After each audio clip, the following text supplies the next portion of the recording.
ज्यामिति और क्षेत्रमिति का ये पार्ट 4 है और ये रेलवे ग्रुप डी के 2018 पे जो सवाल आए थे उन पर ये उन सवालों को लेकर है। तो चलिए क्लास शुरू करते हैं।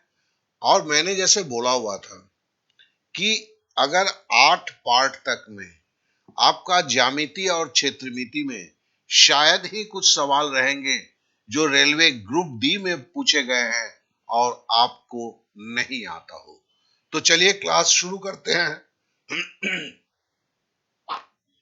पहला सवाल है, समचतुर्भुज की एक भुजा की लंबाई 17/3 है और इसका विकर्ण 16/3 है।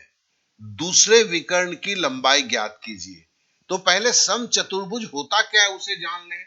ये आपके सामने समचतुर्भुज है। इसमें जो है आपकी जो ये भुजाएं जो है ये बराबर है, लेकिन इनकी जो बीच में भुजाओं के बीच में जो कोण है वो 90 डिग्री का नहीं है, इसलिए इसे समचतुर्भुज बोला जाता है। और अगर ये 90 डिग्री का होता तो ये वर्ग बन जाता। और इसके विकर्ण जो हैं आपस में बराबर नहीं होते हैं, लेकिन एक बात का जरूर गौर करेंगे, ये दोनों विकर्ण जो हैं वो आपस में 90 डिग्री पर काटते हैं। और साथ ही साथ ये विकर्ण जो है जैसे AC और DB, AC का मध्य बिंदु DB के मध्य बिंदु से यहां पर आकर मिलता है। तो चलिए शुरू करते हैं। जैसा बोला गया है इसकी एक भुजा 17/3 है और इसका जो है ये विकर्ण AC 16/3 है। तो आप जानेंगे कि ये जहां पर कट रही है, ठीक है ना, डीबी से, वो इसका आधा होगा, मतलब 16/6 हो जाएगा। और ये कोण तो हमने 90 डिग्री बोला हुआ है और ये 16/6 हो गया। मतलब यहां से चलिए इसको पहले नाम दे देते हैं। इसका नाम हमने O दे दिया। तो AO जो है ये 16/6 हो गया। देखिए ये 16/3 था, इसका आधा क्या होगा, 16/6 काटेंगे तो क्या होगा, 8/3 हो जाएगा। तो चलिए अब शुरू करते हैं। अब देखिए ये जो है चूंकि 90 डिग्री है तो मैं बोल सकता हूं कि AOB, ध्यान देंगे AOB ये एक समकोण त्रिभुज है, एक राइट एंगल ट्रायंगल है। और अगर ये राइट एंगल ट्रायंगल है तो हम चूंकि AB भुजा बड़ा है तो ये इसका कर्ण है और एक भुजा दिया गया है, हमें दूसरा भुजा निकालना है। आपको भी इसका नियम पता है, ये है वर्गमूल 17/3।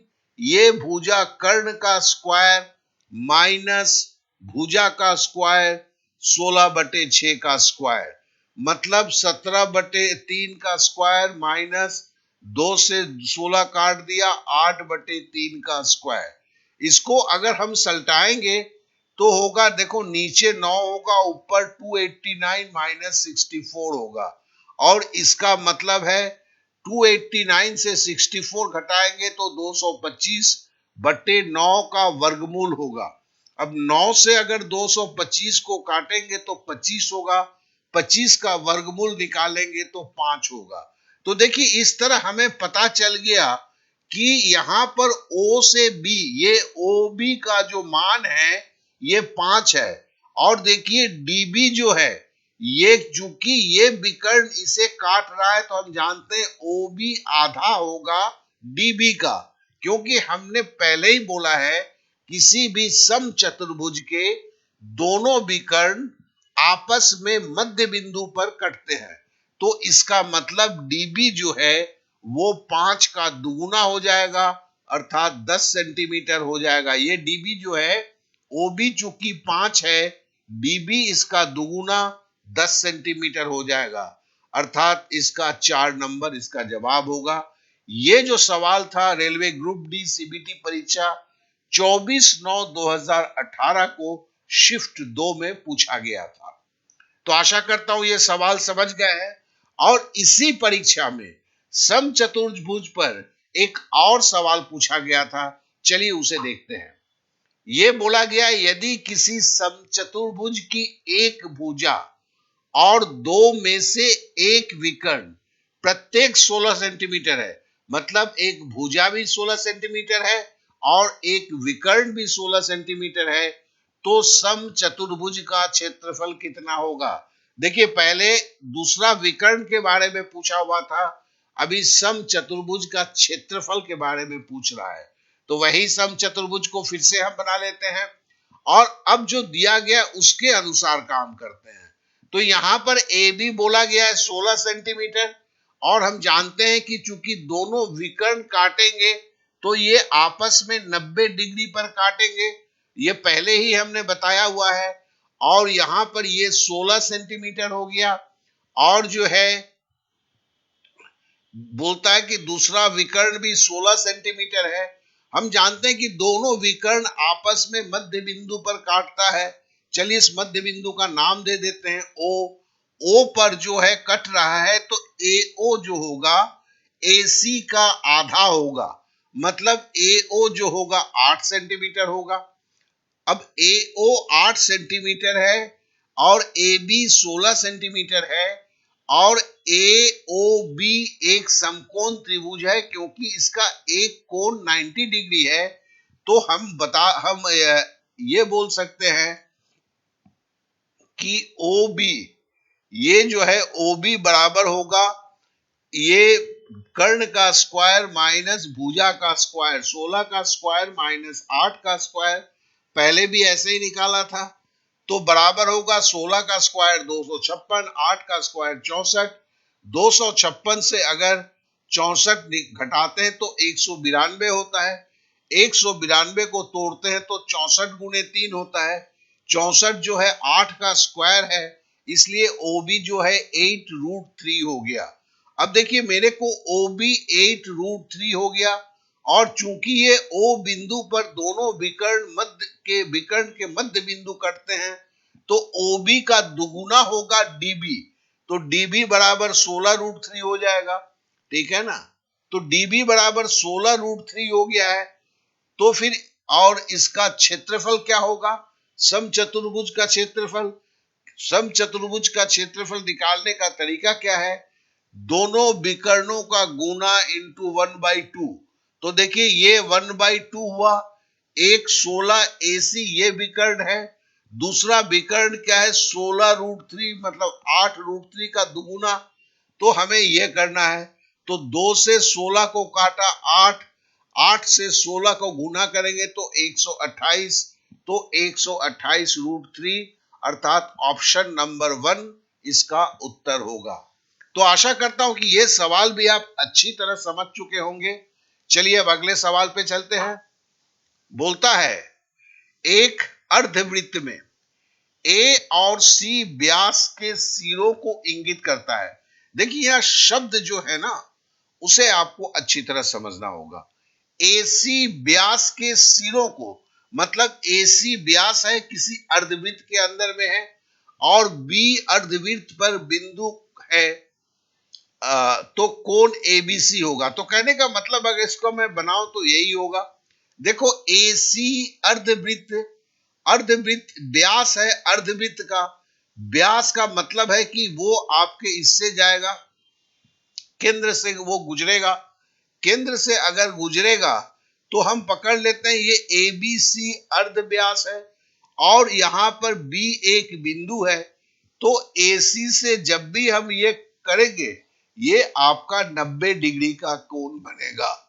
कि ये नियम ही है, किसी भी वृत्त के व्यास से परिधि के ऊपर कोई अगर आप कोण बनाते हैं तो वो कोण जो होता है वो 90 डिग्री का होता है, अर्थात ये समकोण होगा। इस तरह ऑप्शन नंबर 2 इसका जवाब होगा। ये सवाल भी 24/9/2018 के शिफ्ट 2 में आया हुआ था। अब चलिए अगले सवाल पे आते हैं। एक गोले को 2:3 के अनुपात में विभाजित किया गया है। बड़ा हिस्सा एक शंकु के रूप में ढाला जाता है जिसकी ऊंचाई उसके आधार के त्रिज्या के बराबर है, जबकि छोटे हिस्से को एक बेलन में ढाला जाता है। मतलब गोले को आप तोड़ते हैं, 2/3 भाग में तोड़ देते हैं, बड़े भाग का शंकु बना रहे हैं और शंकु की ऊंचाई उसके आधार की त्रिज्या के बराबर है, और छोटा हिस्सा मतलब 2 भाग वाला हिस्सा का बेलन में ढाला जाता है जिसकी ऊंचाई उसके आधार के त्रिज्या के बराबर है। पूछता है तो फिर शंकु के आधार त्रिज्या और बेलन की ऊंचाई का अनुपात क्या होगा। ये 25 तारीख का 25/9/2018 के शिफ्ट 2 में आया हुआ था। तो ये नहीं बोल सकते कि सर इतनी भारी सवाल नहीं आता है। भारी का मतलब यहाँ भारी सवाल नहीं है, यहाँ शब्द बहुत ज्यादा इस्तेमाल हुए हैं। तो चलिए पहले जो है हम इसको थोड़ा पकड़ लेते हैं।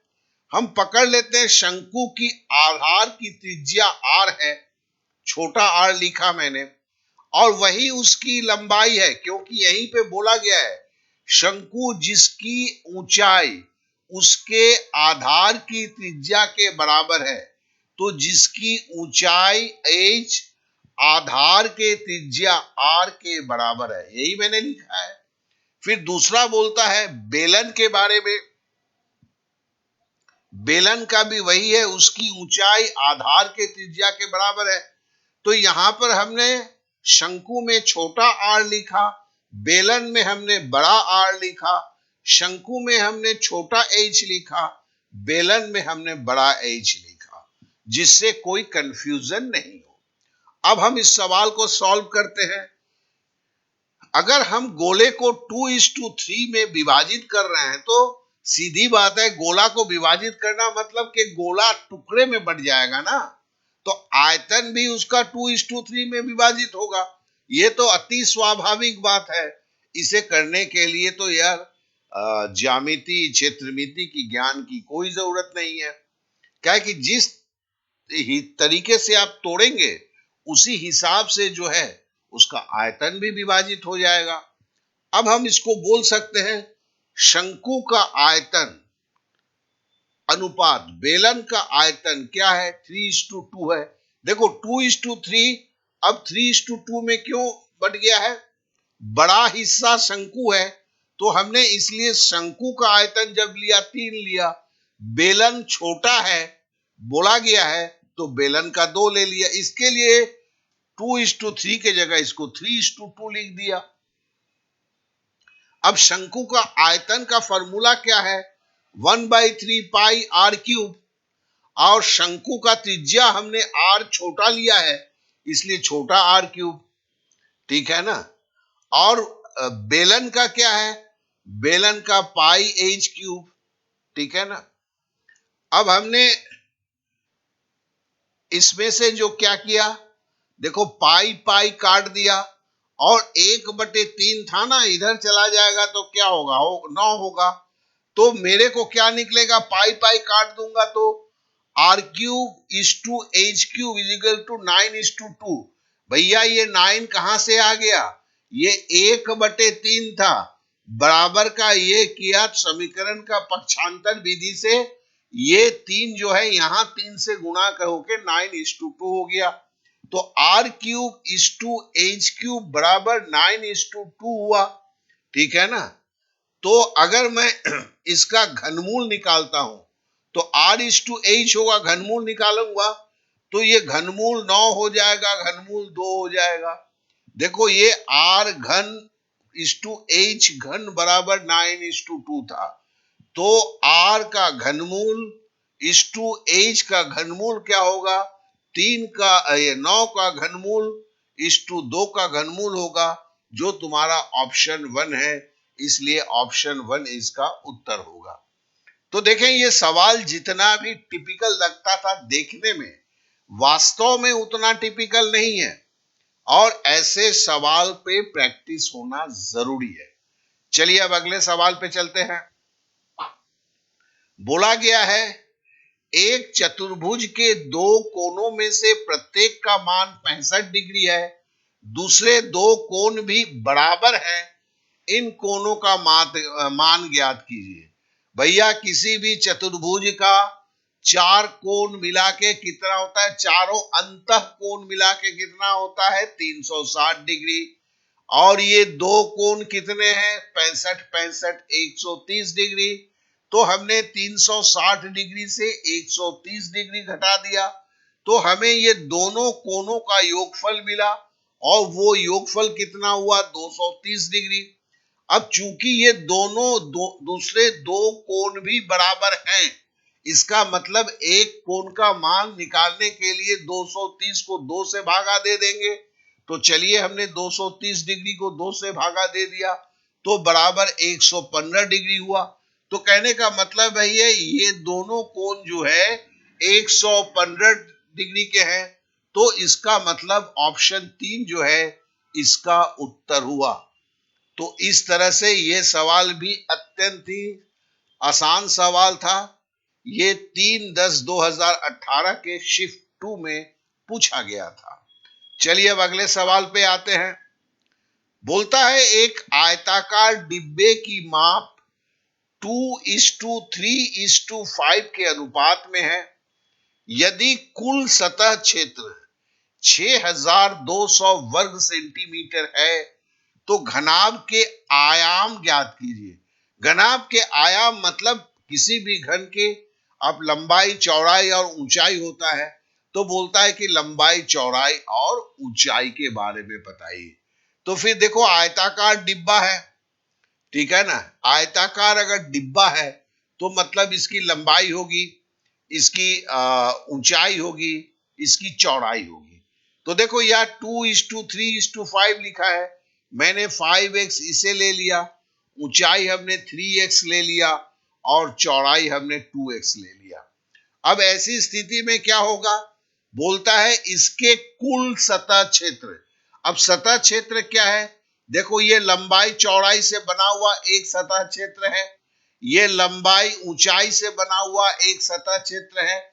आप भी जानते हो किसी भी घन के घनाभ के 6 सतह क्षेत्र होते हैं, तो हम उसकी का जो योगफल है वो 6200 वर्ग सेंटीमीटर है। तो हम इसे लिखते हैं, देखो ये क्या लिखा मैंने, देखो एक क्षेत्र जो है, देखो सब इसकी ऊपर वाला जो है वही इसका पेदी होगा, ये दो भाग है, ये सामने वाला भाग होगा तो पीछे भी उतना ही भाग होगा, इधर वाला जो भाग है उतना ही इस साइड में भाग होगा। तो मतलब 2x इंटू 5x, देखो 2x इंटू 5x ये ऊपर वाला, ये ऊपर, और इसको हमने दो बाहर से रखा हुआ है, मतलब ये भी ऊपर नीचे है ना, तो 2x इंटू 5x मतलब ये क्षेत्र प्लस 5x इंटू 3x मतलब 5x और ये 3x, ये जो है ये सामने वाला क्षेत्र है, ठीक है। 3x इंटू 2x ये तुम्हारा 3x है और ये 2x है।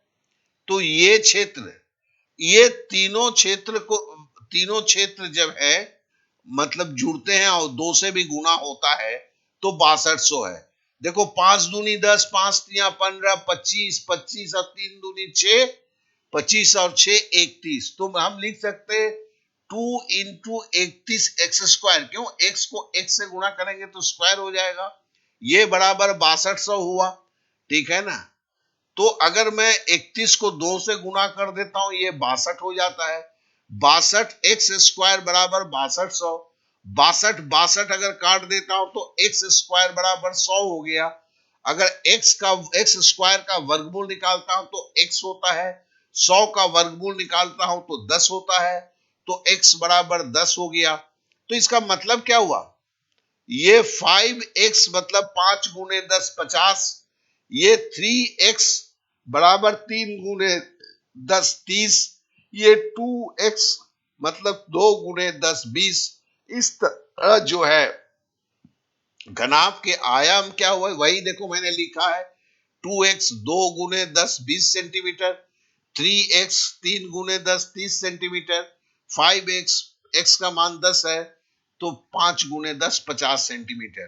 तो देखो ये ऑप्शन जो है 20 30 50, ये ऑप्शन नंबर 1 इसका आंसर है। ये भी आपका आया हुआ है आपके इसमें क्या कहते हैं रेलवे के, लेकिन चूंकि जगह नहीं था इसलिए मैंने यहाँ पर एग्जाम का डेट नहीं दे पाया। तो इस तरह से ये पूरा सवाल आज का समाप्त होता है। और देखिए केवल 2 या 3 पार्ट इसमें होंगे। आपका क्षेत्र नीति जो है संपूर्ण रूप से ज्यामिति के साथ जो रेलवे में पूछे गए हैं सारे सवालों को कवर करते हुए संपूर्ण हो जाएगा। तो अगर आपने सब्सक्राइब नहीं किया है, बेल बटन को नहीं दबाए तो अवश्य करें, साथ ही बने रहें, क्योंकि ग्रुप डी की एग्जाम जो है दिसंबर के अंत तक में आ जाने वाला है। बहुत बहुत धन्यवाद, बहुत बहुत धन्यवाद।